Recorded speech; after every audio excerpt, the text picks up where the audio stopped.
Hey everybody, thank you so much for tuning in to another episode with me, William Wallace, and my show, William Wallace for America. Today, I'm with State Rep Thomas Presley. He's a state rep for District 6, and we're going to let him explain the boundaries and a little bit about his legislation and what he's about. Thomas, thank you so much for coming on today. I appreciate it. Thanks so much for having me. I appreciate you inviting me on. Well, I've been after you for a while because I've always liked the things that you're doing up here at the state. I've always seen you working the floor a whole lot, so I know you're working hard for the people, so I wanted to give everybody a chance to meet you also. So where exactly is District 6? Yes. Kind of give us a little boundaries of it. Sure. So District 6 goes from I-49 in the west, across the Jimmy Davis Bridge and the Shreveport-Barksdale Bridge to Barksdale Air Force Base to the east. The north border of the district is East Kings Highway, and then goes south, kind of the Eastridge Country Club area of Shreveport-Bossier. So I've got both Shreveport and a little bit of Bossier. It's about 80% Shreveport and 20% Bossier in my district. Do you touch that fishing area? What's that? Everybody goes fishing out there? I don't. Okay. That's actually in Alan Seaval's district. Okay, so all right. Very close to that, though. Then when I go fishing out there, I have to call him. I'll go fishing in your district. I'll call you. Absolutely. So what makes up your district anyway?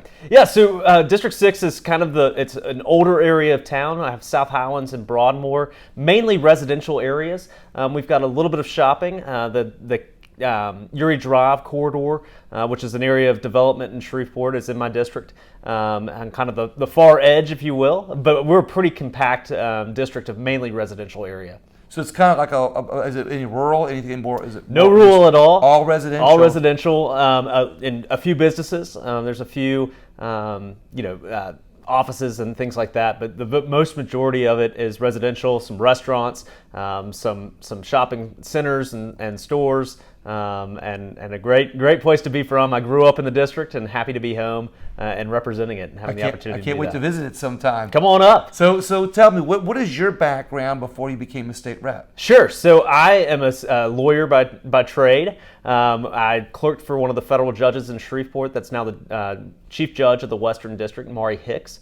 And then I've practiced insurance defense work for the last, 7-8 years now. Where'd you go to law school? I went to Loyola in New Orleans. Okay, all right, good job. I went to TCU for undergrad in Fort Worth. Had the great honor and pleasure of serving as student body president over there. I had an internship at the White House during college in the Bush administration. I did presidential advance for President George W. Bush, and really enjoyed the opportunity to do that. Always had politics on the brain, and really have enjoyed getting to experience it on the front lines, if you will, in the legislature. Oh, awesome! It's a pretty neat, diverse kind of like. And I hate to bring up another representative, but Richard Nelson also had some of that diverse background. And when you have that diverse background and a lawyer background, it's kind of a unique set of skill set, I guess, if you will, when you come into the legislature.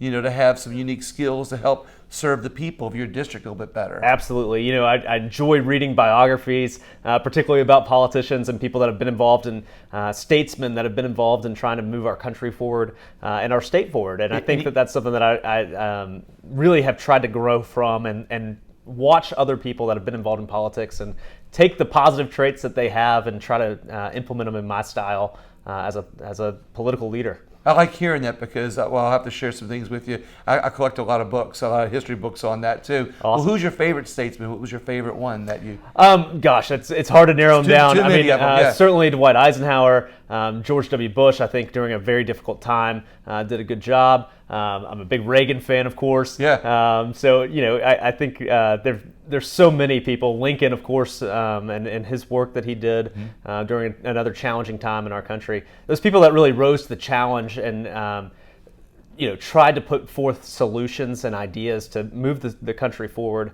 I always respect.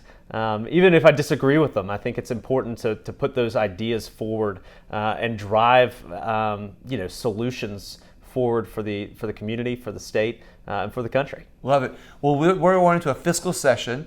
So what concerns you most about this session fiscally speaking? Yeah, sure. I think the centralized collection of sales tax, the streamlining of our sales tax system with online purchases is really an important thing. It looks like we're going to have an opportunity to get that through. It passed the House, it passed the Ways and Means Committee, it's now passed the House, and it's over to the Senate side. So we're hopeful that that will get through. Certainly there's a lot of issues on the tax front of trying to streamline our entire system of taxes. Louisiana, if you look at our rankings, I think we're in the mid 40s. But what I'd like to do is be able to streamline that. If you look at the states that are really growing, Texas, Florida, Tennessee, Washington State, which is a blue state, they all have no personal income tax. So that's certainly a goal of mine, and trying to work our way through that, because I think those are where the jobs and opportunities are really driving. Yeah, exactly. And we need to have that opportunity to have people come to Louisiana and move here for the great opportunities that we have in this state. Get more people coming in than leaving like we've been having. That's exactly right. Now, there's a couple other people that are trying to do something similar, isn't there? There's quite a few bills on that I don't want to front. give anybody else, publicity on your absolutely. interview. Yeah. But what it seems to me, though, is even like constitutional carry, which was today. Sure. There's several constitutional carry bills, one coming out of the Senate, two coming out of the House. But I think what happens is in the process, they kind of get, the good ones can get kind of merged together in some ways. Is that correct? Yeah, no, that's absolutely right on the tax. Even though you like to see yours through, if there's some that can kind of merge ideas. That's absolutely right. Part of this process is, it really is a give and take of trying to get the votes. Obviously, passing legislations is the goal, and so we're working on that. That legislation got through. Exactly. Yeah. I've got a couple of bills on the tax front, but there's other bills that I think have similar goals. Right now, it takes 3 lawyers and 2 CPAs to figure out our tax system, and I think if we can simplify that and streamline it, we're going to be better off, and better off getting more jobs and opportunities to Louisiana, which is what really all of us are trying to do in this building. So one of your bills is to get rid of sales tax? So or estate tax. So I have bills that are kind of steps in the right direction. Okay. It will drop the corporate rate and the personal income rate, and try to streamline some of our tax incentives. Really, I think we need to get back to taxes broadening the base, if you will, being paid by everyone, but at the same time making sure that we're being competitive with other states, and it's a fine balance. Oh yeah, exactly. And difficult to do, but I've been working with the Pelican Institute. It's a libertarian think tank that I'm sure you're very familiar with. Love the Pelican Institute. I've had Daniel Erspamer on my show twice before. Daniel's a great guy. And so I've been working with them, and it's a series of bills that actually it was brought a few years ago by my good friend, Representative Mark Wright, who brought that. And it's modeled after those bills. But like you said, there's several other bills in the pipeline that we're trying to get through, and really, I think the goal is again the same. It's trying to lower the rates for everyone across the board, so that we can make sure that we're funding government, but we're also doing so in a way that's economically competitive with our sister states. And something I've pointed out on other interviews before is sometimes you don't get your legislation, but sometimes the process of getting the information out that involves the legislation, sometimes the committees, it brings things out in the open, so that way it lays the groundwork for either passing it in the future or legislation that might be a better piece of legislation in the future. That's absolutely right. And it's interesting in Louisiana because we have, as you know, we have our tax sessions every other year. Right. So this year in 2021, obviously it's we're getting close to halfway through John Bel Edwards' second term, but the next one will be in his final year of his term. So I think if we're going to try to get some tax packages through, this year's the year to do that. Otherwise, we're going to have to wait for the new governor after the 2023 election. So it'll be interesting. But I think building, some framework of what Louisiana wants, what we want to do as a state to try to be more competitive, and again, bring those jobs and opportunities to Louisiana. It's like you said, it's the legislation is not always easy just to get rid of the or lower taxes, we'll say, because you also have to couple that at the same time with legislation that may bring more people or more business and industry into the state.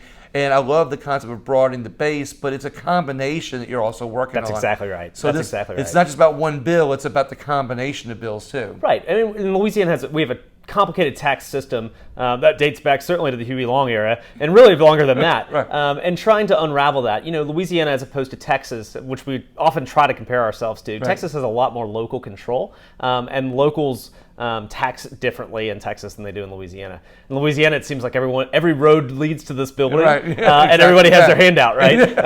So it's trying to balance that and making sure that we're not going to put our locals at a disadvantage either. We want to make sure that those places have the opportunity to make sure that people are taken care of, and that they are able to provide the services necessary for government to do its job effectively.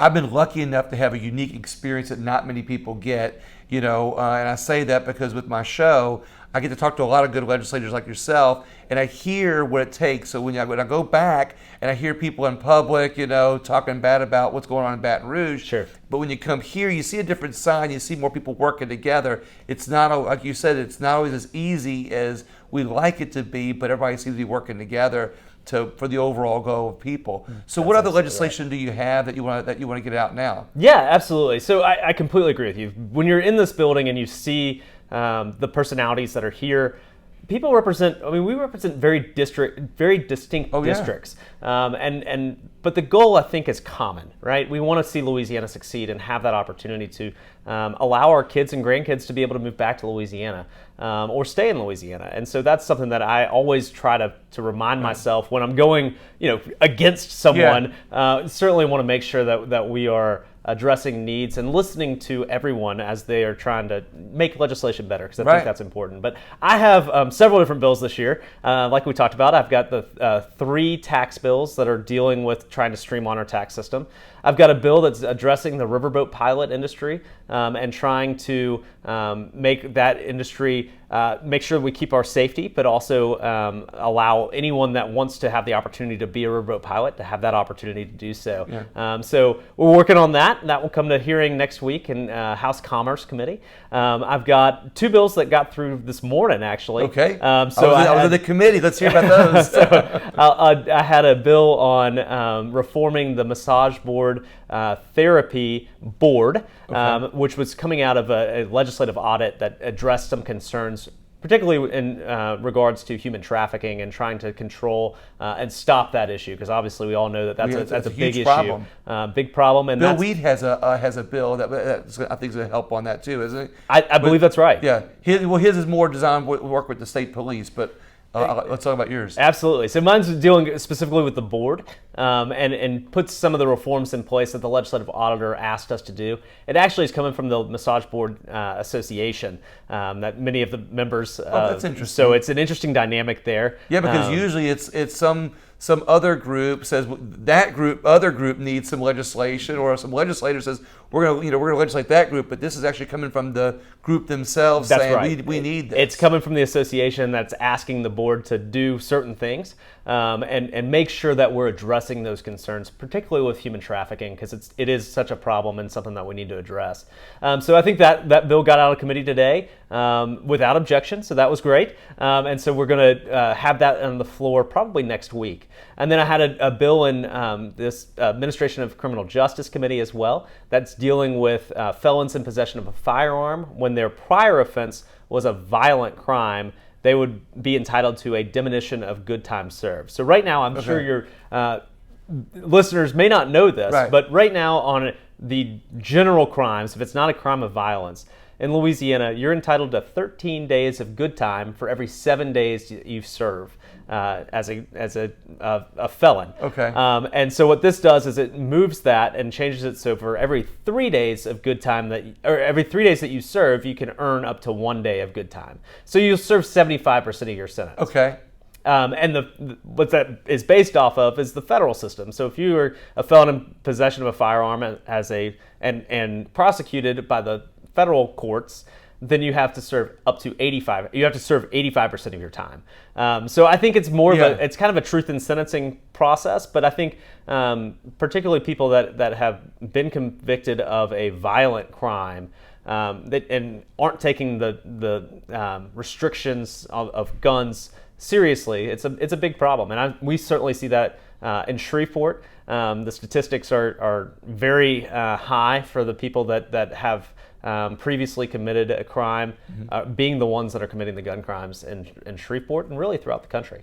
What's interesting is there's a whole big move right now to get rid of for criminal justice reform, and it's a fine line between being too easy on criminals and finding the right laws or the right combinations to be able to reform where maybe it's needed to be able to take the burden off of our jail system, off our prison system, and be able to give people a second chance that have a better chance of being reformed than locking them away. So does this, I guess, kind of walks that fine line? I feel like it walks that line. So it's not all it's not all felons. It's specifically targeted to violent criminals.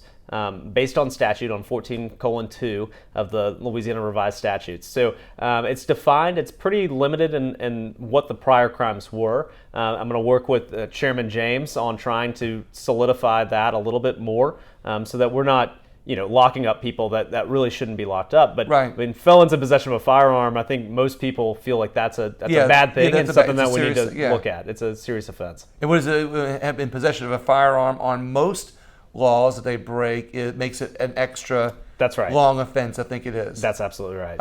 Not being an attorney, sure. I don't know all the laws. I just get the gist of it. Absolutely, and I think that's something that Louisiana wants to take seriously, and we certainly in this building seem to be taking that seriously. I think certainly we, like you said, the second shot. The second opportunity is great. We want to make sure that we are trying to reduce recidivism in our criminal justice system, and putting in, some of the reforms that we put in, or that the legislature put in a few years ago before I was here. I think is important, but we also need to address the serious gun crimes that are going on right now, particularly in our big cities.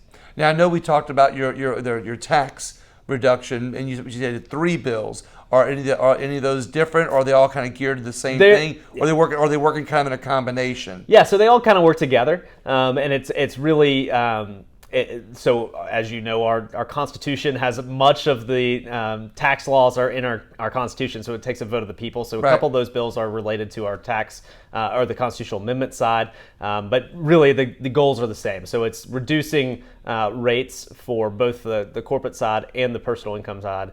And trying to make sure that our base is still there to be able to pay for, for government. Yeah, exactly. Expanding the base is always a better thing. Absolutely. But one thing you pointed out, maybe you can comment on this, is I've noticed a lot of people talk about the laws and that's all, the Constitution and how it's connected. And then you also mentioned how many attorneys and accountants there are. Not many people realize how many attorneys and accountants there are behind the scenes that are not elected, that are hired by the state, that work here in this Capitol building to be able to decipher the laws that you all create and make sure they apply to the laws and how they work with the laws that are already in the books. Yeah, absolutely. So we have a whole staff of folks that help us with drafting the legislation to make sure that we're complying with different laws that are already on the books and making sure we're addressing the changes that we're trying to make here appropriately.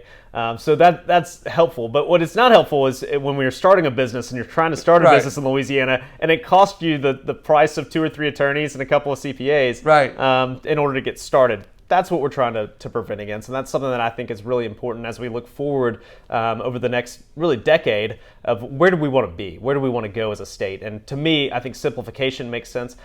When you're last or close to last in most of the rankings compared to other states, it's not that complicated. Really what we're trying to do is follow somebody else's lead. And I think that's certainly my model and several of the members of the legislature's model and trying to fix our system. But changing is always a challenge, particularly with folks that, with a system that's been in place for, 250 plus years.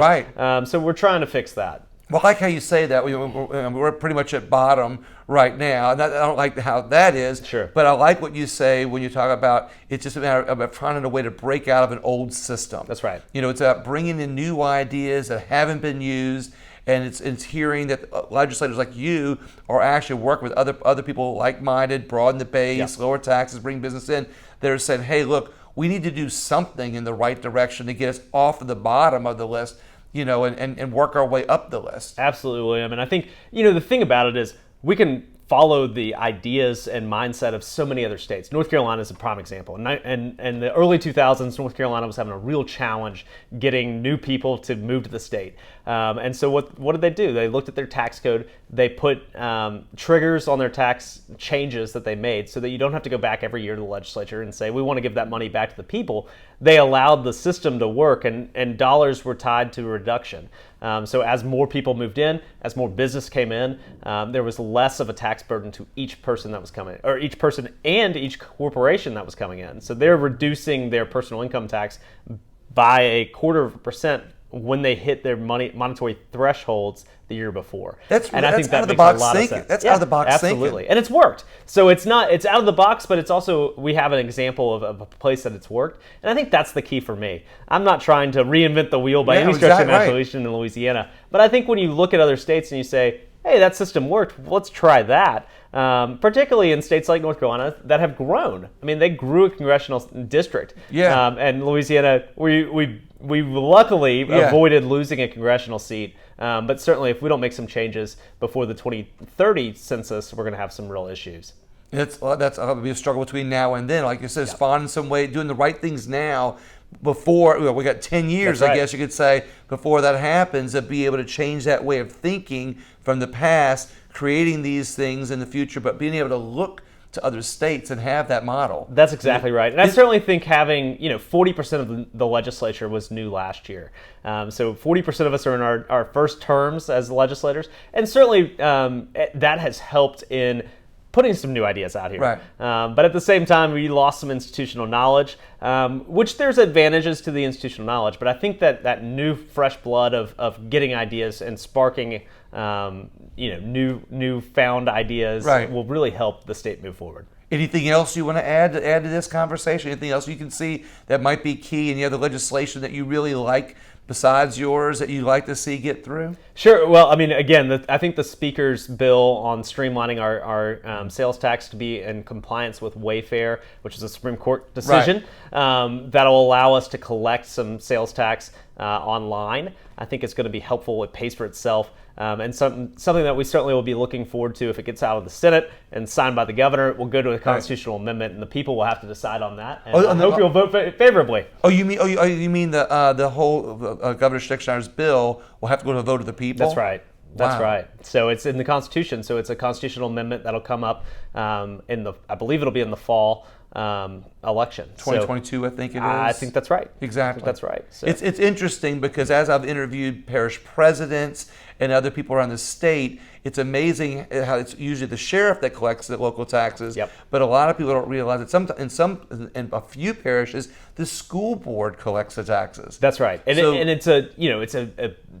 if you're doing business in Louisiana and you have a mom and pop shop in Louisiana, you are losing to these big retailers that are being able to not pay sales tax to our state. And so I think that's something that we really want to address and make sure that we're supporting our own and making those that are in other places pay taxes in Louisiana. That's a good point. So that bill will not only help the big businesses that want to do business here because everything's done the same. That's right. But it'll help put small businesses on an equal footing. And that's why I didn't know this. This is a great. lot of that. This is one of those nuggets. This is what I wish I had. We had a little ding sound with a little nugget. So the Wayfair decision was really interesting in that regard because it basically said it used to be you had to have a nexus. You had to have a building in Louisiana in order for Louisiana to collect those sales taxes. And the Wayfair decision changed that model. And something that we really want to do is make sure we're in compliance. We're one of 3 states that's not in compliance right now. And certainly we want to be able to do that. Imagine that we're at the bottom of another list. That's right. And a list that would drive revenue back to Louisiana so that we can, work our way back up the list. Way back up, exactly. I love this thinking. That's it. Well, is there anything else you want to add? Well, I really appreciate you having me on. It's been great. I've actually run into the floor for our day of session. I know the bell's about to ring any minute now. That's it. Well, thank you very much for coming on. I really appreciate it. Thank you. Everybody else, you know the drill. Share the video. It's always some good information in these videos. I always do a little bit of digging to get it out there for you. And again, William Wallace for America. And if you don't want to watch the video, you can always listen to the podcast on any podcast app you wish to do. And look up Thomas Presley, District 6, and you can find out some other things. Thank you all so much and have a great day. Thanks so much.